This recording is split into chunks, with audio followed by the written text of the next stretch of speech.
And I'm Damien Perdue, your host and your metaphysical guide on this audio ride of creative delights. And of course, I'm joined by Paulie C. Yo, yo, yo. And today the C stands for creative wanderer. And that's because we are joined by the creative wanderer himself, MC Sick, from the hip hop groupish collective. Kind of. Yeah. You yourself and I, but then expanded regions of consciousness with other folks. Pseudo slang, by the way, is the title I was getting to of the. It's a very collaborative. Yeah. But then what in life is not collaborative? I don't want to mess up my hair. Oh, okay. We don't need to put them on, really, No? because I can hear it crunching. Oh, you could hear it crunching. Because you can hear me. Right? I hear you. There you go. I wanted to just like to challenge. hear myself. I wanted to challenge the thing about what can't you collaborate on, because I know you're probably going to hit me with some sort of creative answer, but like, I don't know, like a solo journey through the woods, right? Isn't that like a non-collaborate? You know, like I'm thinking along those lines. Or finding yourself. But then again, I feel like though that the forces of nature are collaborating with you in order That to is do true. that. So Well, and always, you are part of the universe, so the universe is always collaborating with you, Paul. because you are one fraction of it. Yes, you know, we are combined. the universe. Nothing in is living separated. Form. Yeah. We are the stars. We are stardust, man. Exactly. Like nothing is actually separated. We're all like, the air is not just like an empty space. Exactly. Yeah. See, I do it. But if you're finding yourself, then you might not want creative peoples or creative input from peoples, I should say. You just want to do it yourself. If you're Find finding yourself. your internal soul, your internal purpose on this place, on this sphere, on this flat plane. If you're finding yourself. Yeah, I mean, I guess that's a good way to put it, because are you ever like, you're always in the act of finding yourself? Like some people are like, I found out who I am, or like I've discovered myself, and it's like, that sounds to me like nonsense, because I think that we're mostly in the process of finding ourselves. So it's a good way to put it. Okay.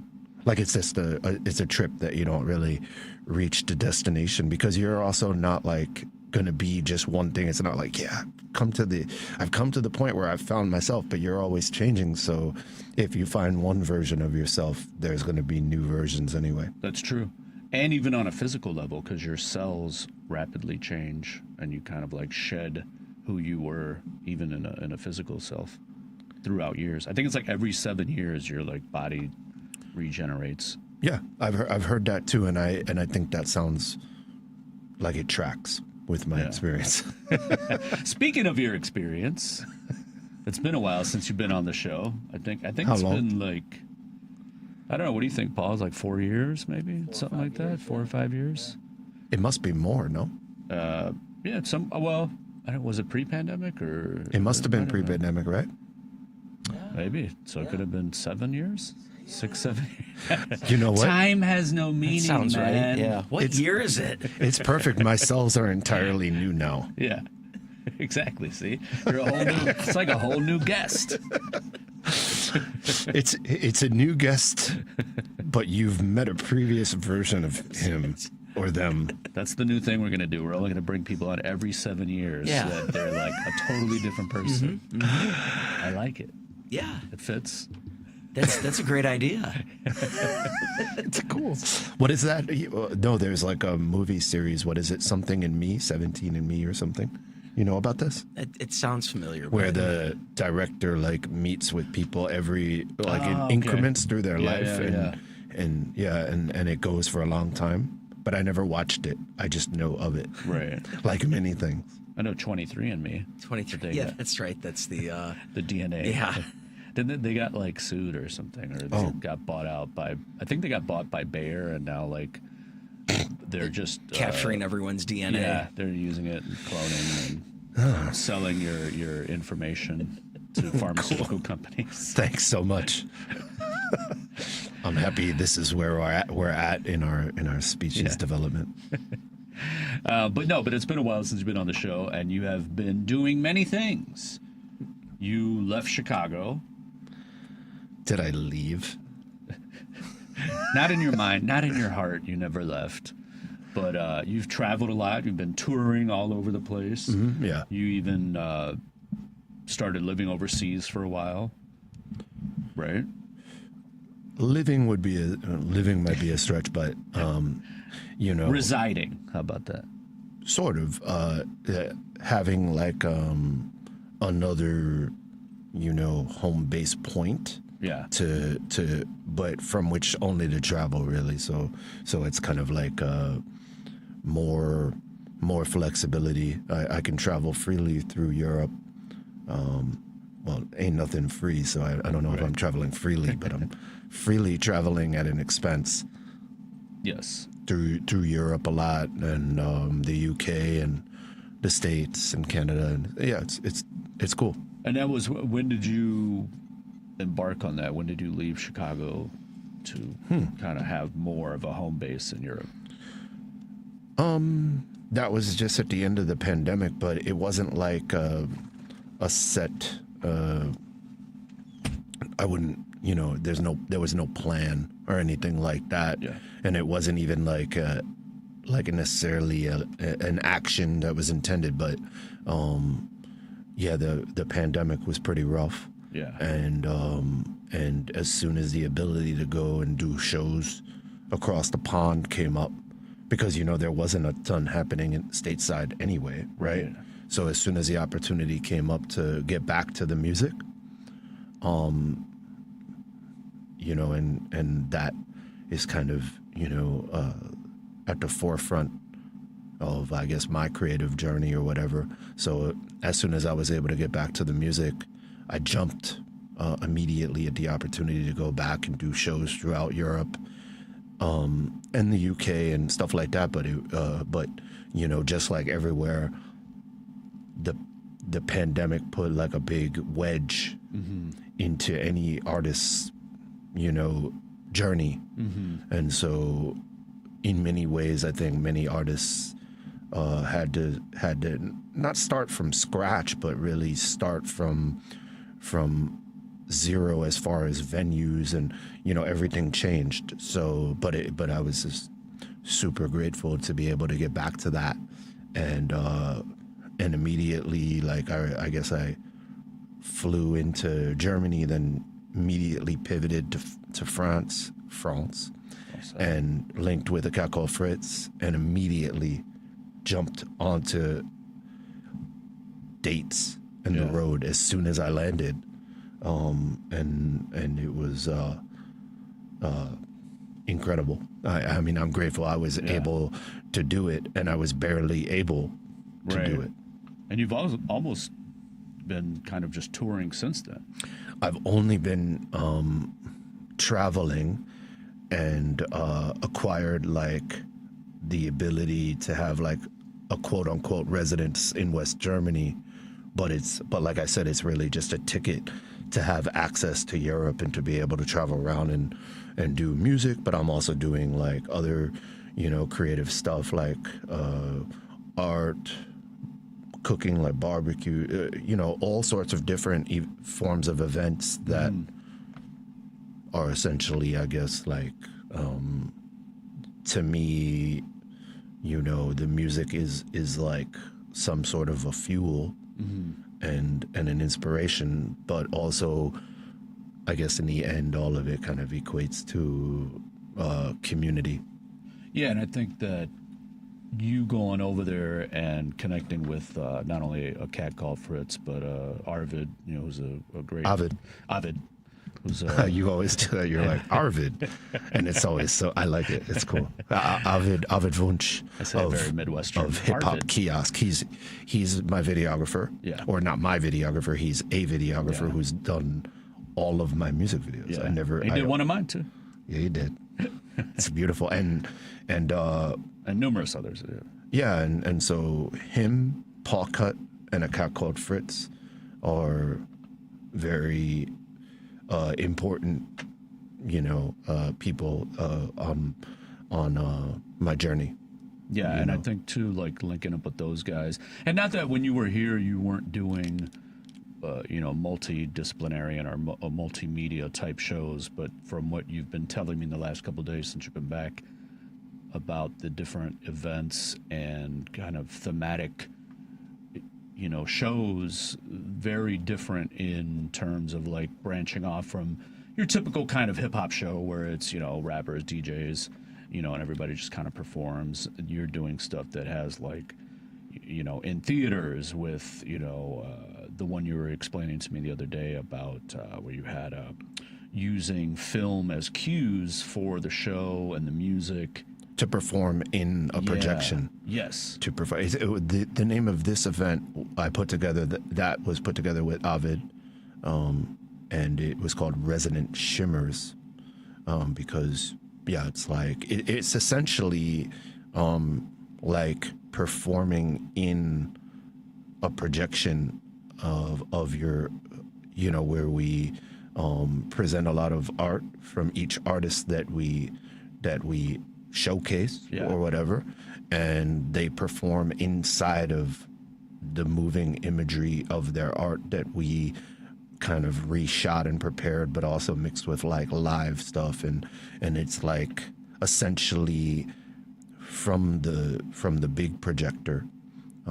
Ovid's like another DJ in a sense in the event, and when we, in a way, it's kind of like hip hop in a certain sense, and I don't I don't really care about genres that much, but hip hop events are dope because if you have a good hip hop event, it's run from the turntables. Like there might be a host on the mic in the front, but in my, kind of experiences, which go back a long time, and to grow up in the Bronx at the place where this kind of musical phenomenon started of hip hop, the event should be run from the turntables. Right. You might have a host on the mic who's like, hey, this is that, but also at my shows the DJ has a mic. Mm-hmm. And sometimes I'm DJing. Mm-hmm. I don't really call myself a DJ, because I think that hip hop DJs are on like a whole different level, but I can kind of do a decent job of operating turntables and chit chatting some bull on the mic. But that's kind of dope when an event runs from the turntables. And so to have like the person who's running the imagery also be connected to also the sound system, and they're another DJ, and then the DJ who's on stage is interacting with them, and there's no script, meaning that it's only run by cues, which also, like for my performances, whenever I've done it with the people I work with, I never have set lists because I like to run off of cues. Yeah. So that, because when you go and you see somebody perform and you know that they're running a set list, not only is it less exciting for me to watch them and hear them, but it's less exciting for them because it's boring if you're on a tour and you have like a set list. It's like what's going to come. I like the idea of not knowing what's going to happen. And if I'm a member of an audience and I'm watching a performance and I could see that what's happening is not scripted, I'm more interested. Yes, I agree. And I liked the concept when you were telling me about it. Even one, me, and obviously people that listen to the show know that I love all kind of, scientific perspectives, but also within the realms of kind of mysticism and creativity. But the name Resonant Shimmers, is a combination of resonant, which, resonant or resonance, which is sound frequency, and then the shimmers representing the light, or the emission of light through the projector, onto the screens, and the way that you were combining the film that you already had in place, but also then superimposing the film of the live aspect. You said like Cat Called Fritz was doing it, DJing live, but then also you were combining. Explain that. Yeah, It's 'cause that was super interesting. dope.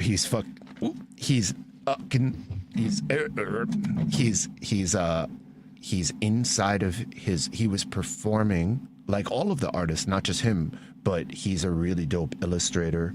And then also Lanois Jatoba was performing at this particular show, and she's an amazing artist of her paintings, and she makes like illustrations and drawings, a lot of masks that she does, and both of them, during what we did is we pre-prepared a bunch of art of theirs and categorized them in Ovid's system, so that he was able to project a Cat Called Fritz performing inside of his own artwork, and his artwork is sick, and then he's in it, but then also to have the live feed and to mix it in of him performing inside of his own artwork, the image of that, and so this Resonant Shimmers concept that Ovid and I presented, we did it in Dessau, which is super dope because in Germany, that's the home of Bauhaus. Mm-hmm. And so the Bauhaus Museum is there in Dessau. And so to present something like that in Dessau is super dope. And we want to do more of these and travel with them. And Ovid, it was super dope to do it with Ovid because he's shot every music video I ever did, and we've experimented a lot with the way that we make music videos, with like a lot of shooting, reprojecting footage, and then shooting ourselves within the footage, and I'm into a lot of film stuff from here in Chicago, Out Obsession, but even before that in Buffalo, and so it's super dope to just experiment with light and images, because really moving images that are projected are light, and to play around with that and to recapture and to see what happens is almost like an endless, fun, endlessly interesting, and immersive. And Ovid is super dope, and his if people want to check out his YouTube channel is Hip Hop Kiosk, and especially in Germany, and elsewhere too, but in Germany I consider him to be just super visionary, like legendary, like, and one of the coolest people I've ever met, and he's come a lot to Chicago during when I stayed here, which was like I don't even know. Sometimes I think it was somewhere between 15 and 18 years I lived here, I think. Yeah. I can't really track it. I suck with years, but to work with him continuously in my life, and now to be over in Europe more, because like I don't view it that I went to Europe.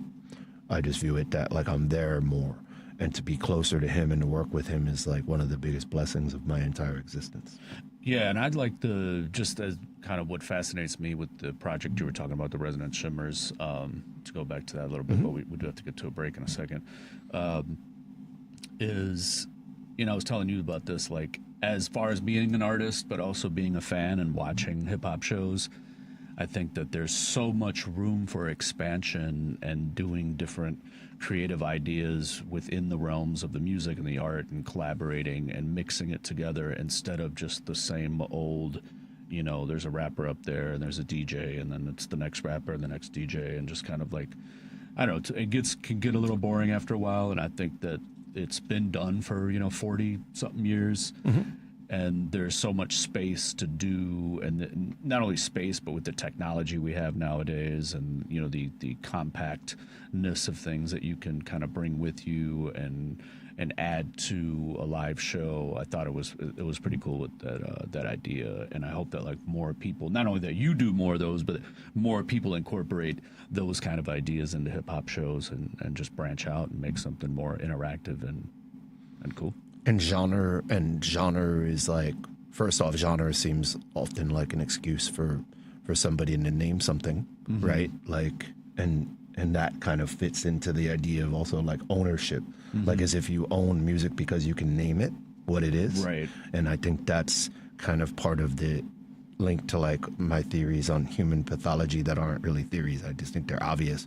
But aside from that, I was actually thinking about this the other day about how most music that I can think of was never named by the artist doing the music, right? So like jazz music was not called jazz originally by the people doing it. It was Right. like same thing with hip hop, same thing with rock and roll.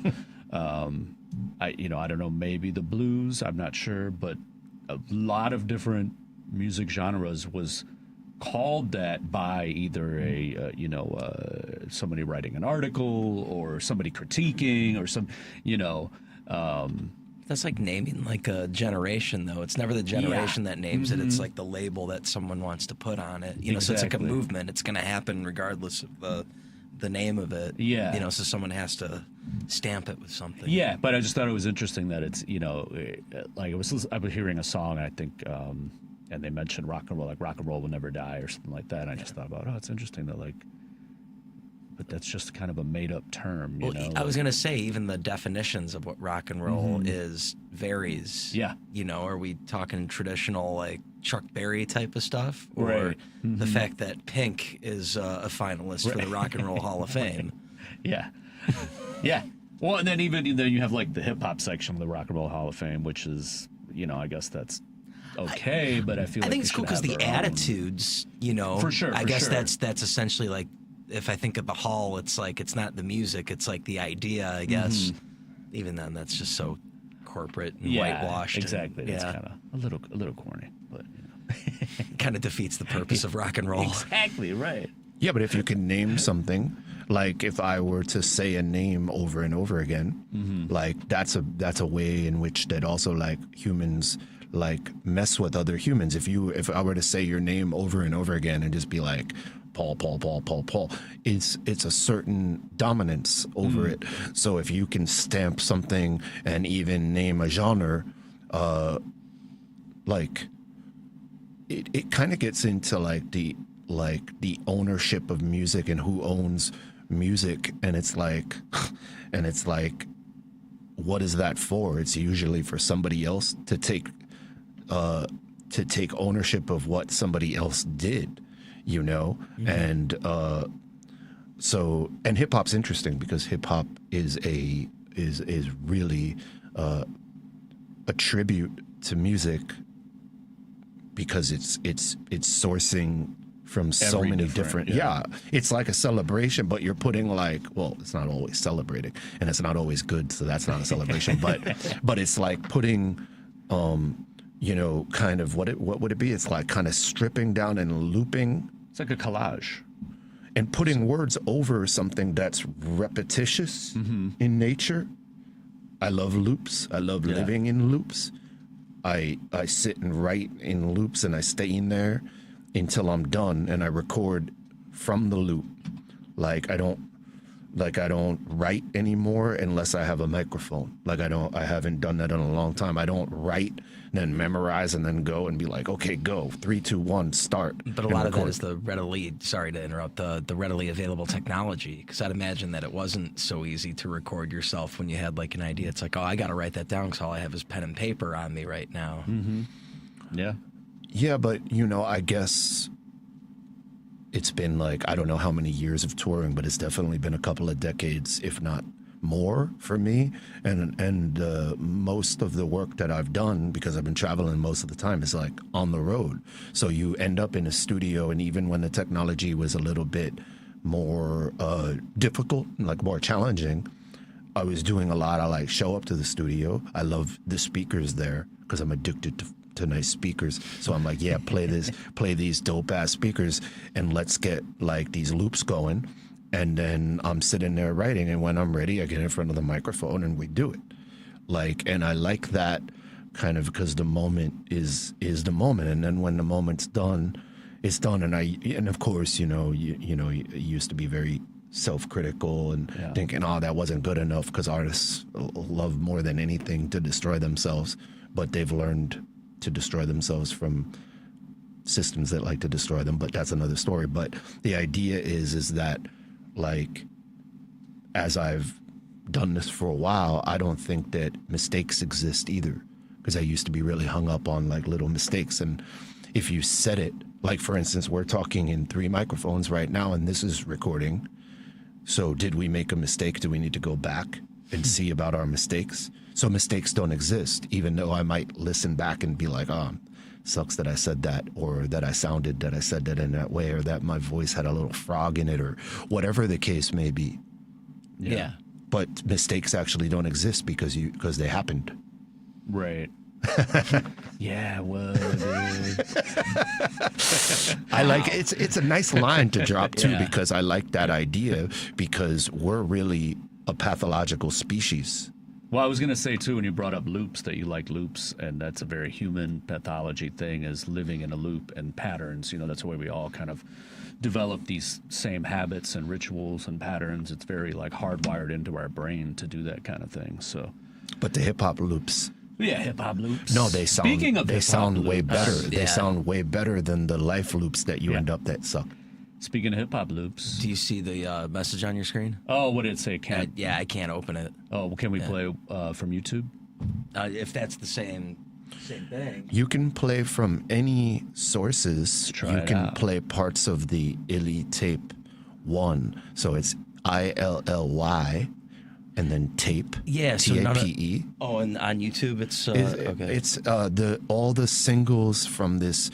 What we're talking about is Illy Tape 1 is the new project that I did, and it's ILLY and then tape, like a tape, TAPE, and then 1 spelt wrong on purpose, WUN, and it's already up and available on all the predatory services that hunt and profit off of our, Take your data and steal your mind. and also tag us with genres. Actually, we just was going through my phone earlier today, and like, because I saw something on Instagram about how many different settings that are automatically on, and you're not in your phone itself, but also if you're like logged into Google or whatever, there's tons of different like trackers, ad trackers, your privacy, the data collection, and even the fact that, which I didn't know, is when you're using your phone's keyboard. Like if you're, unless you're using like the OS keyboard, if you're using like QWERTY or something else, like it is recording all of that too and sending out that. It's like sending out that data information, so they know everything that you've typed and written and everything. But here's the thing about that, and when you look it up, you can, the easy way to find it is pseudo slang, so PSEUDO, and then SLANG, Illy Tape 1, and it's a collaboration with Paul Cut there in West Germany. And as far as like tracking, the whole thing about them, quote unquote, them tracking us, is that they also like, it's like it's only like trying. They're not really. It's like we're hunting each other. We're one species, like embroiled in hunting each other. So I think it's kind of funny, like when it's like, oh yeah, you know, like, well, I don't want to be tracked, and it's like, Too bad. it's also like a waste of energy. Like Yeah, this oh, yeah. exploit is a waste of energy. But anyway, sure. I know I'm talking over the break assigned time. Well, let's get into a little bit of this track from the Illy Tapes. We'll take a quick break, and we'll be back. We'll get into some more of this discussion with the Creative Wanderer. Yeah. Reverberating like Mayan glyphs in the center of the massive city of Mexico. While these sheep pray to Texaco, we gotta travel and shit too. But maybe do it without hucking up lives. All we can do is sign on. All we can do is uprise and switch our habituals to be more principled and kind. Wow, that's some shit to do. Talk not to give a shit about whomever. In the service of a crew and shut a separation of humanism from humans, man, that's some reaching. But considering corporations running and teaching, we could throw decency aside and our future on this rock is bleak. But they're preaching progress, the stupidest smart species, so-called in all them air quotes. Just toast to this here, folks. Forget what beer so. This is a peer review. Cats way too accepting, it's disgraceful. One form of revolt is share a place for us while we turn the bass up loud and rock some barbecues. But someone bring some local farm salad, please. Yeah, you know what I'm saying? I'm not needing that much iron. 1, 2, 1, 2. We present to you, Park Cutter 66. Yeah, love you, my dude. Love you, my dude. Yeah. 1, 2, 2. And we present to you, Park Cutter 66. Love you, my dude. Let's go. Yeah. We ain't scared to reflect on all. Yeah. Yo, we ain't scared when the speaker's needed to reflect on all we've left uncompleted. Steady as we go, these decibels repeated. Loop like we super cruise and try not to be rude, but some fools intrude on the vibe with some jive. Unsubstantiated, unresearched, sicky English major literacy's a gift. Publish my lyrics, let's be clear and get down to the marrow or the bottom of the barrel. Here's the bottoms up, but not getting caught in the bottle. What? Don't get caught in the bottle. What? Easier said than done though. But once it utter, bring it into your Grand Central. Though we've been stationary too long, making cases that vary for your review. Now we going unilateral, up out of here with you. I'm entitled to do what the hell I please. Yo, take your head and put a book in it, preferably of the historical type before you call it. Alright. Oops, I guess we close the line cause the call-ins was hype. Psych, I like the mic like a fight night. Walk out to the ring, I'm nice like ding ding, and then it's night. My flight heights above the clouds like hindsight's perspective, but in real time it's always a struggle, cause life is hectic. So be easy on self, me, I need to heed that definite. Except there's a fine line between acknowledging and accepting. Decimal feeding and combat is it. Smart speech, but we present to you decibels repeated. Steady as you go, so-called and sharing with the decibels repeated. Lair folks, decibels repeated, lair folks. These decibels repeated, sharing plates full. That's why we turn the bass up. These decibels repeated, loop like we turn the bass up. Welcome back to Think Theory Radio. Even though we never really left. It was I went on illusion. a journey of audio delights. Nice. I like that. That's what we're here to provide. A journey of audio delights. Mm-hmm. No, I like that. That was cool. Yeah. I'm delighted. We're delighted to have you. That is the one and only MC Sick from Pseudo Slang. Yeah. Creative Wanderers. Mm-hmm. And many other fascinating endeavors. Oh, you're too kind.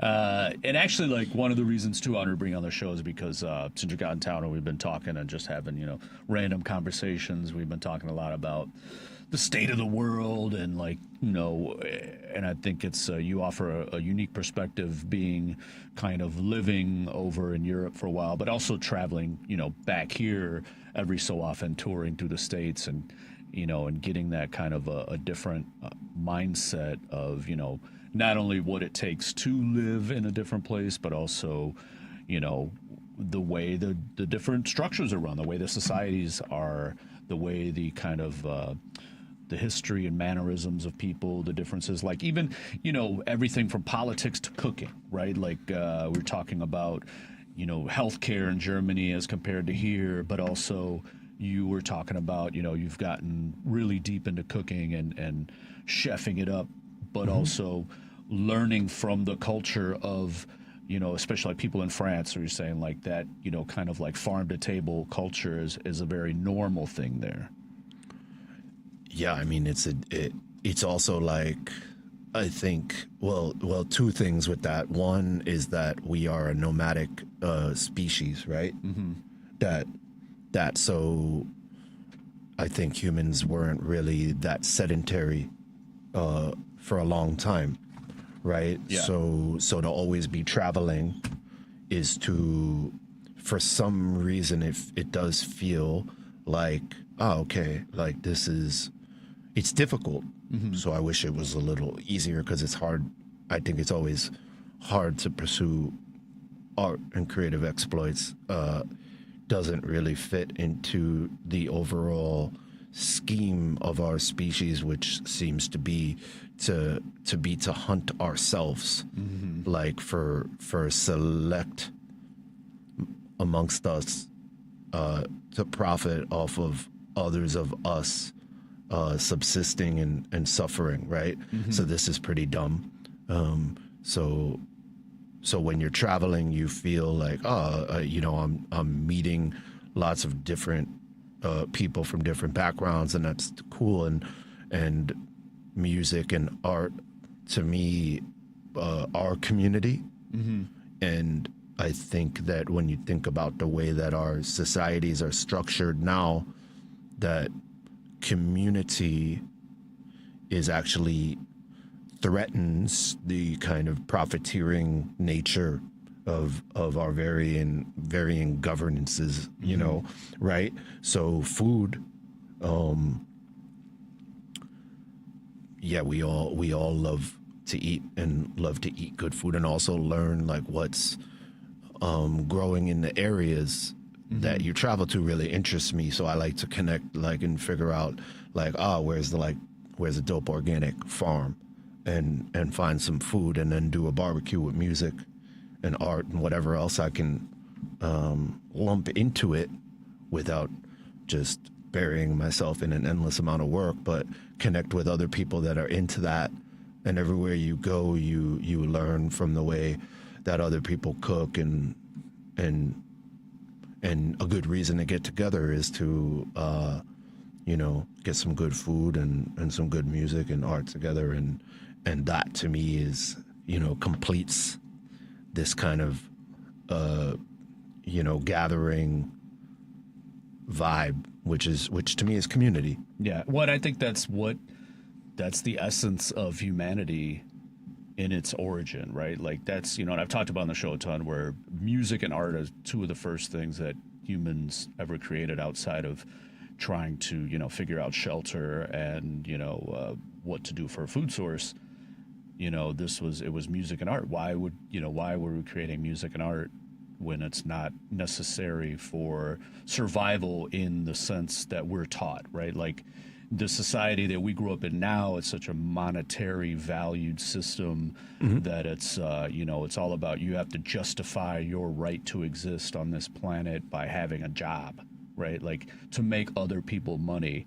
But in reality, the true essence of humanity is creating, is being communal, is, cooking for your friends and your family, protecting each other, and then creating art and music. I mean, this is what the first humans did, and this is why we still do it today, and this is why it has such an impact on people. It doesn't mean, people have different likes. They like different music, they like different art, but everybody likes some form of that. And that engages them in a way that transports them outside of this society that we live in. When things are going rough, right? It's like a song can change your mood, a piece of art can change your mood, or the creation of music. I mean, it's why where blues came from, and these different aspects of music that came from struggle, that came from a relief standpoint. And I just think that that's why these things are so important, and that's why I think you are so engaged in that. Like one of the big things you like to do is cook huge barbecues and find these different food, and I think it's and I know I'm kind of going off on a tangent here, but I mean, think about like older countries where people have generations of living in a way that you get more fresh food, you get more fresh ingredients, from either your local farmers or butchers or whatever it is, as opposed to here in the States where we grew up, where everything is so commodified, it's so packaged, and it's rare unless you're lucky to live in a city like Chicago where they'll have a farmer's market, or you can you have local industries that you can buy from. But even here, like, people get caught up in buying the packaged foods and then don't understand why they're unhealthy and things like that. Well, I mean, to be even in like places where you do have access to like farms that have practices that you can like get behind, there's a lot of people in those cities or in those places that don't know about it. They go to the place where the things have been shipped from elsewhere and arrive there after being kind of wrapped in plastic. Ugh. And so if I'm gonna do events, and I've been doing like events and music and all this kind of stuff for a long time, and never really, I mean, when I was younger, I didn't think about what I was doing. You're just doing. But as you do it for a while and you can, have at least some time to reflect, you realize that, it is community. It is also like finding out the people who are like growing food. Yeah. Is like finding your saviors, because it's like the mass packaging and transportation of food that's not as good, period. End of story. It's not as good is I mean, it sucks that like maybe the because people like to talk about revolution and all that. It's like maybe the revolution is just like, let's grow some healthier food and unhook from like systems where it's like the price of food. Because I've been traveling a lot and coming back to the States and seeing how the price is going up, and it's going up everywhere, but it's kind of drastic here in the States how much food has gone up. And it's like, really, it's actually fictional, meaning that it could be like, just how many times can you multiply the numbers to increase them of what you're paying to eat, and also the quality is just crappier and crappier. So if I can travel around, connect with like food that's healthy and from people who care about how it's grown and kept, then I could connect other people to that by just having events that not only have music and art, but also have food, and be like, oh no, this is where I got it from, and connect it. Like when I was doing the barbecues here in Chicago on the beach every summer, sometimes twice a summer, and also doing them on the Levitt Stoop. But, I was messing with farms here, like Mint Creek Farm, for instance. Bonkers, the food, it's incredible. So for me to name Mint Creek and say, hey, like, yo, you want to mess with like a farm that cares, and there's not a million. I wish there was, maybe, but there's a lot. There's more than people probably realize. Yeah. And now that I've been kind of not like situated, for the larger portion of the year in Chicago like I was, I bet you there's more I don't know about it, and I'd like to learn, and I'd love to come back here and do some barbecues again. And those were just as great memories for me as other people, because people are like, oh man, and so that resounds. But I think in the larger context of thinking about us as a species, it's like, man, what are we, like, what is this? Right. That this species is doing and killing each other, for a fictional, something. Money was just something to like smooth out like the barter economy, or ways in which that we could trade things and have a surplus or a deficit or whatever. And it's like, so now we worship this and kill each other. And some people have I think it's interesting how some mega rich people have almost an incomprehensible amount of wealth. Yeah. But this is a fiction. So to have an incomprehensible amount while other people are not having any and living in piles of trash or whatever, right? Right. That is a pathology that's just so crazy. You have an incomprehensible amount of something that is essentially directly linked to somebody else's suffering. So when people are like, well, this has nothing to do with me, that somebody else is suffering, I'm just trying to get mine. But it does, because we're one species. But the human species views itself willfully as a zillion different species. And this is our pathology. And that's why the aliens, that we fetishize when they come and take a peek at what the hell we're doing here. Yeah. They're like, and the funniest part is that we fashion ourselves as intelligent, because we're like, I wonder if there's other intelligent life out there. And it's like, yeah, if that other intelligent life came and viewed in and looked at what the hell we're doing here, Yeah. they'd be like, maybe pass. maybe you're not in the category you perceive yourselves to be in. Yeah. We're not the other intelligent life. I wonder if there's intelligent life out there, because we surely are not it. Yeah. Well, and I think too, there's just that, the kind of arrogance and hubris of humanity that, especially, I think now I will say there is more, enlightenment within the scientific realm in terms of like understanding that other species have higher intelligence. But for so long, it's always been this like human domination over other species because of the view that we are the utmost supreme intelligent being of the planet, even though, a creature like a dolphin is like pretty much almost just as intelligent as us. They just don't have opposable thumbs, they have, their own system of language. They have their own names. They have like their own communities, and I often, I was telling you the other day, what would, and if aliens did come and they saw, the different species, and they saw the way we treated each other, and they saw the intelligence of, dolphins or corvids or some other, or octopuses or whatever, would they view them as the ones to speak to? Would they see these? Of course they would. Like, why would we talk to these guys who keep bombing each other and they're like siphoning off, resources from each other, when you have these other beautiful creatures that are actually intelligent and not doing those things? Well, I mean, it's very interesting that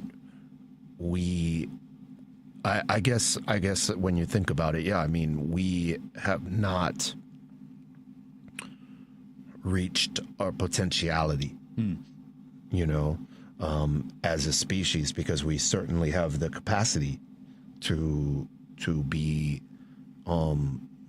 very interesting and very cool, and there's people, and so when we spoke the last days, and it's always very cool to link back up with thinking people who are thinking about things and considering us zooming out from what can be an assault of ourselves, the assault of the sadness of this, of what we're embroiled in.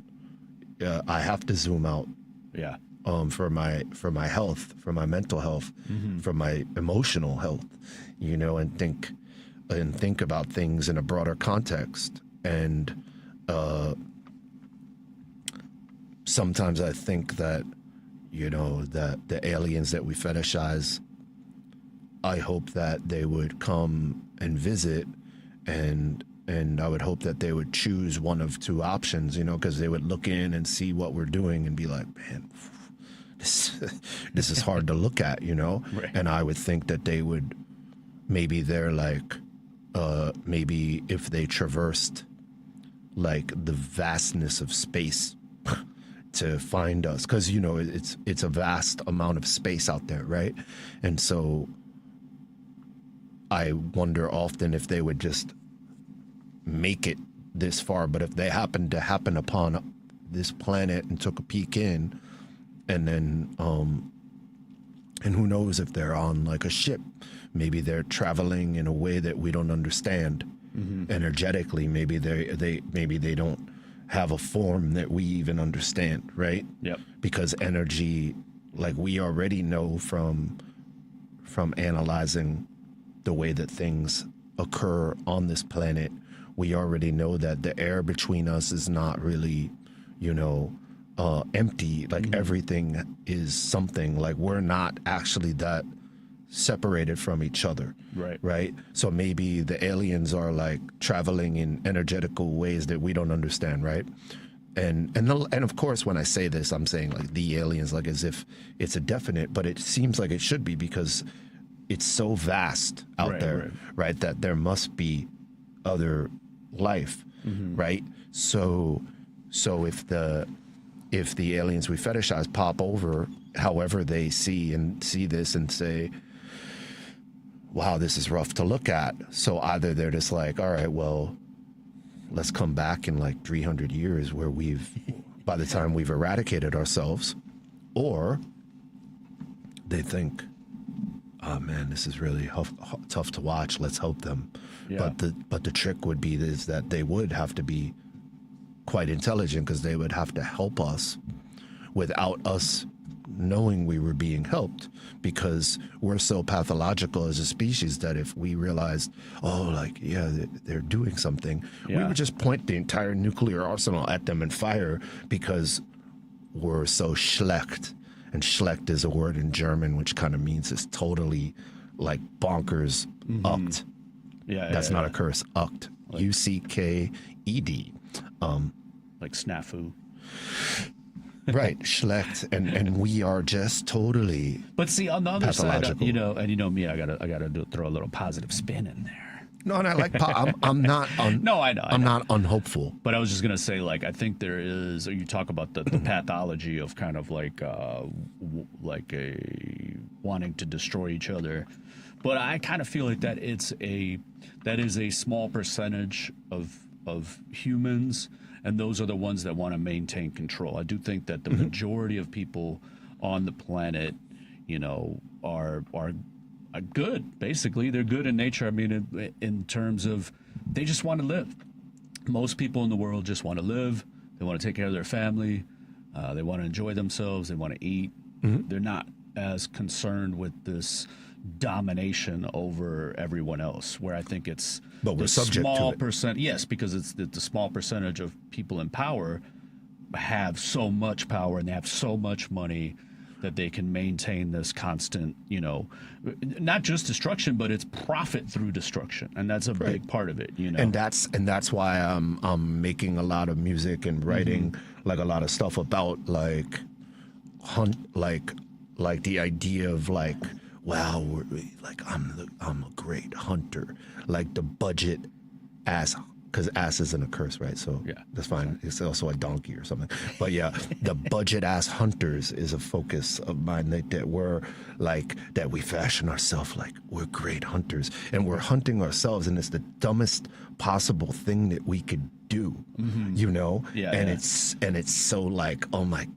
This is so pathetic. I mean, it's really like total, absolutely imbecile behavior, right? And that's what we're doing. But I think that there's a trick, and I think that maybe if we don't receive like the nuanced help from the aliens we fetishize, that the only other way that we could extricate ourselves from this pathological behavior is if everybody that you talk about, like you're saying, oh, well, most people just want to live and eat and have a nice time and not be total raging imbeciles towards each other, that all we would really have to do is remove our attentions and participation, like in the activities of those few profiteers. But we have fallen into the trap of the nuance of provocateurism, where we repeat the names. We repeat the names of our of our budget ass hunters. You know, these people who are hunting us. We repeat their names over and over again and lament them, and every repetition of every focus on these news cycles, we're focusing on our own destruction, right? So if everybody just removed their attention and participation, Right.